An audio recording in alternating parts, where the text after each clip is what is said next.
Hi, welcome back to another fragrance review. This is a celebrity fragrance by one of the sweetest celebrities out there, Jennifer Aniston. We have two fragrances to review. I only have two of her fragrances. We do have, I believe, a total of 8 fragrances that she's put out. And her fragrances have not done very well. They've not been popularized, they haven't been, they haven't really hit the market really good. But we have two fragrances that I want to talk about. One I found at Burlington Coat Factory. The second one, I found it at Ross. So, yeah, these are, we'll start off with the first one that one of the first ones that came out from the ones that I have. We're going to go in order by release date. And the first one that we're going to be reviewing is this Chapter One. This is the box right here. And it's with a cute little picture of her. This is a 30 ml right here. This one here, Chapter One. This is an EDP, so it is perfume. And this one was made in the US. And I got it for fairly cheap. So it's a gold box, gold packaging, and it's got a cute little picture of her. Very, very homey, very sweet. So we're going to go ahead and check this out. It's a smaller bottle. And it looks like so. So that's what we have. We have Jennifer Aniston right around the neckline right here. The cap is metal, or yeah, it's like lined with metal and plastic inside. It's got a gold atomizer. This has got a cute little shape. And this one here is supposed to be a floral fragrance. Now, this one got 143 votes, and the votes are okay. They're not great. They're at 3.91 out of 5. So we got a 3.91, almost 4 out of 5 out of the 143 votes. This fragrance was released in 2017. And this Chapter One, the juice is pretty clear. It's got a little faint little yellowy tone to it, but it's almost clear. And this one, like I said, is supposed to be a floral fragrance. It's interesting. This one has tuberose, TR flower, jasmine. The interesting note here is vine and tonka and teakwood, but the interesting note here is the vine, in my opinion. So when I was reading up on this one, she wanted to create a fragrance or a scent that reminded her of the California vineyards. I'm guessing Sonoma County. That's where California is known for their wines and their vineyards. So this is supposed to be a reminder of her days or her trips to Sonoma County. I'm saying Sonoma County, but the California vineyards. So I'm kind of interested in this one, and see, I can kind of smell a little bit on the cap.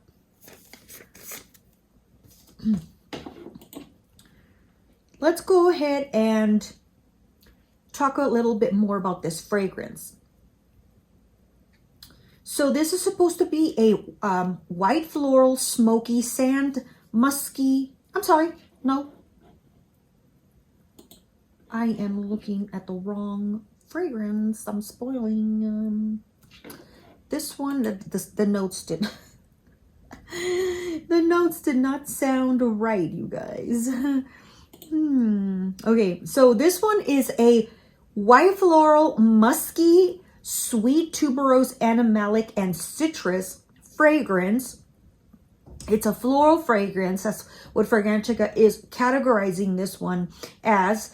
And we're going to go ahead and talk about the top notes here. We have pink pepper, orange blossom, and bergamot. Middle notes of tiare flower, tuberose, jasmine, vine, musk, tonka bean, and teak wood. So this one has quite a few white florals. It doesn't have any rose. It does have musk and tonka and teak wood. So I'm guessing it is going to be a little bit musky, but I'm curious how strong this tuberose is in this tiare flower. So we'll go ahead and give it a spray. I just want to make sure that it catches the paper. The atomizer is pretty good. All right. Right off the bat, you guys, we get bergamot. We get the citrus first. After about 5 seconds, you start picking up florals. You start picking up a mixture of a tiare flower and tuberose. But still, that bergamot and citrus is still remaining there. As you can see, the paper is wet. This is a very soft fragrance. It's somewhat of a clean fragrance, very, very light floral. This is a very light tuberose scent. It's hard to pick up, honestly. It's not like that, like the juicy couture tuberose or that Michael Kors tuberose fragrance that, you know, everybody knows them for. You get musk. It's a very clean musk. I get a very clean vibe with this one. I get a very clean scent, clean vibe. There is a little bit of a greenness to it, a little bit of earthiness because of the teak wood, and there is a little bit of tiny bit of sweetness because this tonka bean is almost acting a little bit like a vanilla.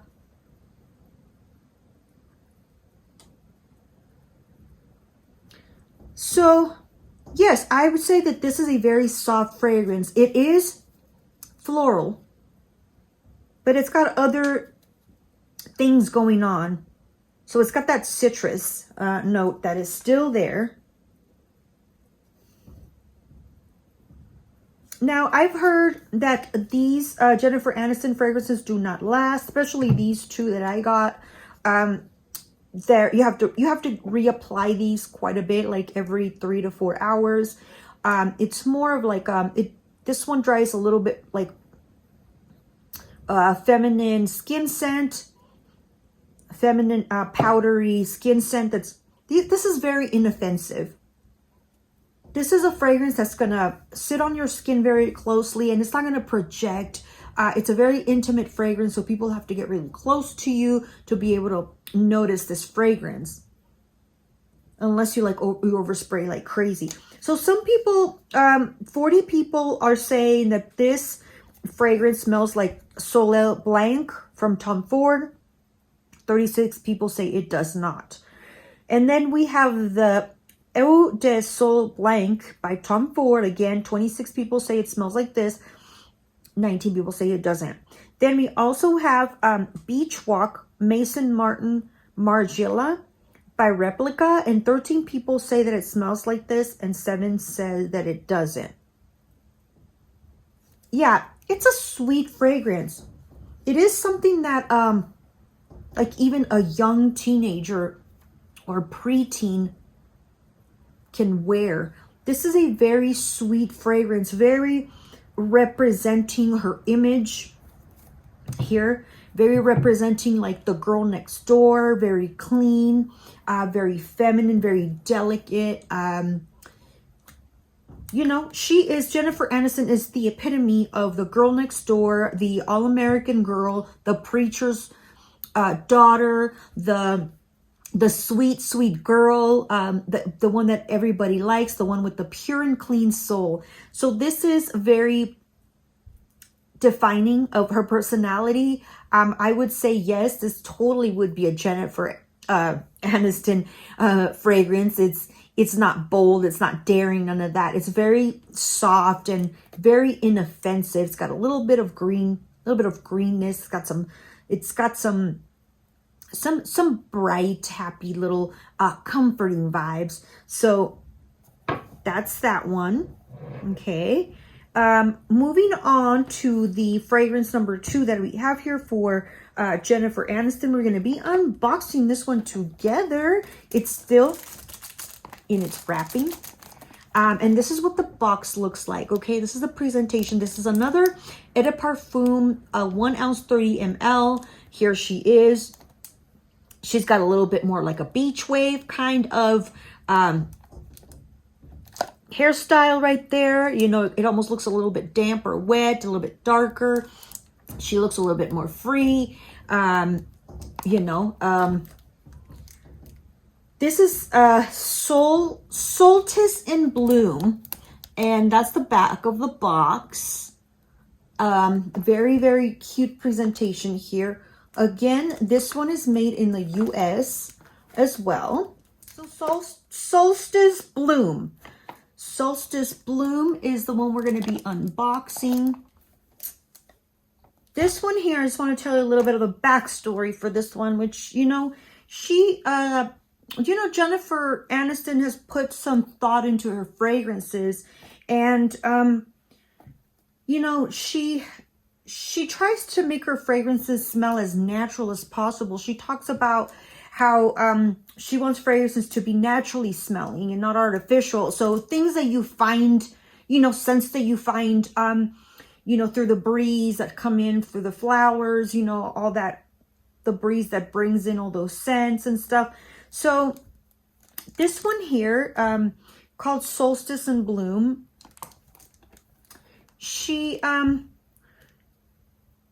this one has some interesting notes. It's got sand, and it's got smoke, and it's got smoke tree notes, and then it's got more notes that we'll talk into. We'll talk about them as we go through this review. But so she talks about this fragrance about solstice. You know, is like the longest days with sunlight. So the longest amount of hours with sunlight, and I believe there's like one or I'm not an expert in solstice, but I believe there's like 1 or 3 days out of the year where the daylight lasts a very long time, more than any other day of the year or something like that. And I don't know exactly when it happens, but and then she talks about, you know, like the sand, and this one is supposed to be like, you know, those long solstice days and evenings where the sun stays, and the smell of the sand, the stays in the LA beach area with her family.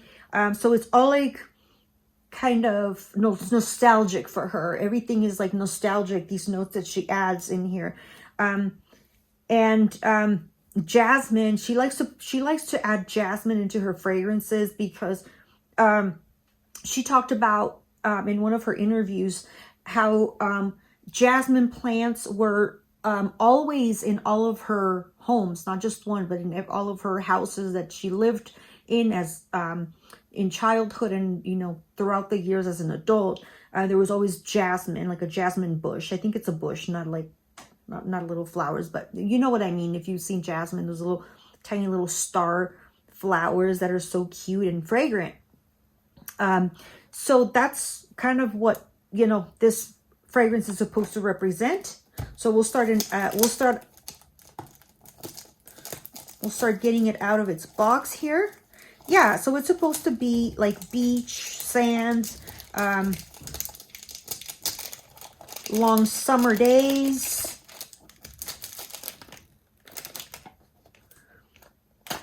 And this one,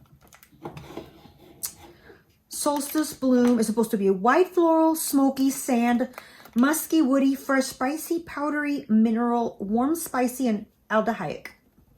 Okay, this one here This one here doesn't have very many votes. 46 people ranked this perfume, only 46 votes. And it got good ratings out of these 46 people. It got 4.20 out of 5, which is pretty darn good. We'll talk about the top notes for this one. We have at the top notes, we have smoke tree, solar notes. Again, there we go with the sunlight and the long days and the sun, white pepper for spicy. And then in the middle notes, you have sand, gardenia, and jasmine. Base notes of smoke, white musk, sandalwood, and amber. Are you guys intrigued about this sand and about this smoke? I don't know, but I am. So let's see what this... So this little, you know, her bottles are very minimalistic. You see that? So that's the bottle right there. It's very simple. It's very clean, classy, elegant. It's not an obnoxious bottle. It's not a very like extra, you know, embellished bottle or anything. This one was released in 2020. It's an EDP as well. And yeah, we're going to go ahead and spray this baby and see what we get.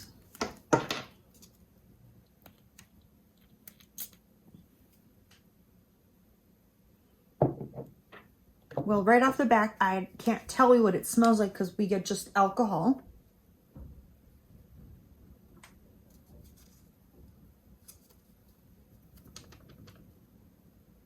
Okay, we're starting to get a little bit of floral. Gardenia. I like gardenia. It's one of the softer, creamier florals. If I could describe it, I would describe it as like a plummier, creamier, milkier floral.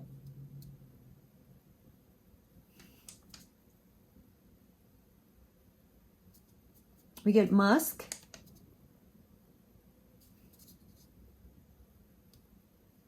A little bit of sandalwood.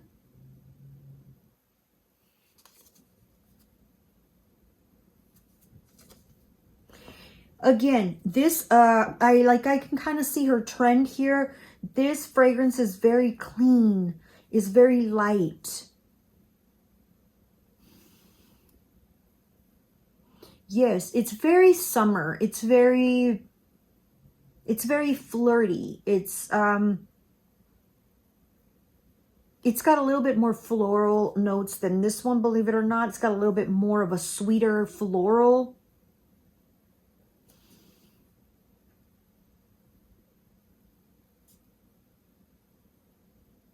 I don't notice the smoke in this too much, but it is a very mild fragrance. Now on the paper, it's starting to fade away. It's kind of making it hard for me to... Let's go ahead. I'm going to spray it on my skin for a little bit. Let it sit there for a bit while we look at some other information here for this fragrance. Now, shall we? Okay, so I wrote some notes here for this one, and some people think that this smells like Another 13 by Le Labo.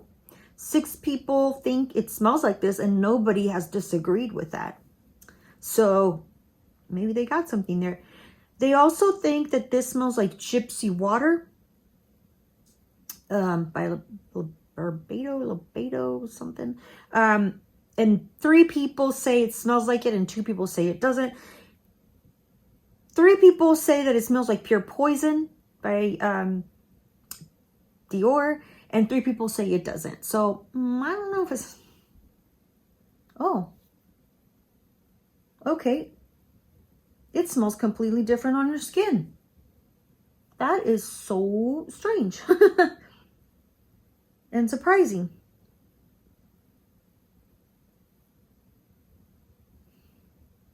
Okay, it does have that like the muskiness, the powderiness, and the freshness of the Pure Poison, the Pure Poison Dior. But I wouldn't say that it smells like that. I want to say that it's in the family. Like if you like Pure Poison, you would probably like this. You might even want to get this one because this is an alternative, like cheaper version. You can spray this a bunch and then just kind of do a couple of sprays of your most expensive, you know, the Pure Poison on your main points. I always like to do that too, to preserve your fragrance. But it's so sweet and tender. This is a total skin scent.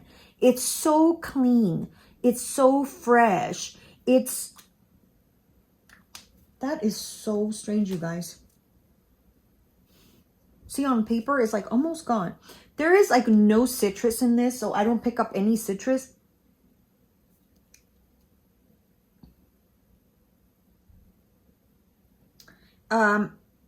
But I want to say that it is, if you like really strong perfumes, this might not be a good choice for you. Like I said, this is a very, very soft, even softer than the Chapter One. I want to say that this is a fragrance that you can go to, like it's a good bedtime scent. It's a very, very soft fragrance where you want to wear perfume, but you don't want to smell like it, you know, like you want to just have like a nice skin scent, or something very intimate where, you know, you have somebody that could be very sensitive to fragrances. This is very hard to detect. So yeah, this is something that you could use as a body spray, I would say. It's pretty. It's very pretty. I do see the similarity a little bit to the Pure Poison. It's got that freshness of it. Like it's got that like classy fragrance scent. And these two fragrances, yes, are totally like a classy woman, you know, somebody that's effortless, somebody that doesn't wear too much makeup, somebody that doesn't like to draw too much attention to themselves, somebody that's not an attention getter. So they're really pretty. This is really pretty when you're maybe tired of fragrances that are too strong and you just kind of want to take a break and you just kind of want to smell like a lady. These two, this one is more ladylike. They're both ladylike, but this one, I want to say it's more softer. And you really have to work for it. You know, your nose really has to work for it. It's a really, really pretty fragrance. So that is what we have for you guys. We have these two fragrances that were reviewed for you. I do like them both. I want to say that I like the Solstice Bloom better. And then this one would be my second choice. This just has a little bit more like earthiness to it. It's got a little bit of greenness. It's not a very super sweet floral by any means. Kind of smudged it. But yeah, I do like them both. I like this one a little bit better just for its softness. It's very delicate. I mean, the gardenia, the jasmine are just so delicate and light. It's a nice musky little soft musk, you know, it's not a crazy musk. So that's what we have for you guys, the Jennifer Aniston fragrances for you. And I hope you really enjoyed this video. Please let me know if you do have a Jennifer Aniston fragrance collection or your favorite. Let us know in the comments. Drop it down below and let me know which one is your favorite. And if you have one of these, like if you have both, which one do you prefer? Which one do you like? And how does the longevity work on you for these particular fragrances? So yeah, that's what I have for you guys. Thank you so very much. That's what we're reviewing. All right. Thank you guys.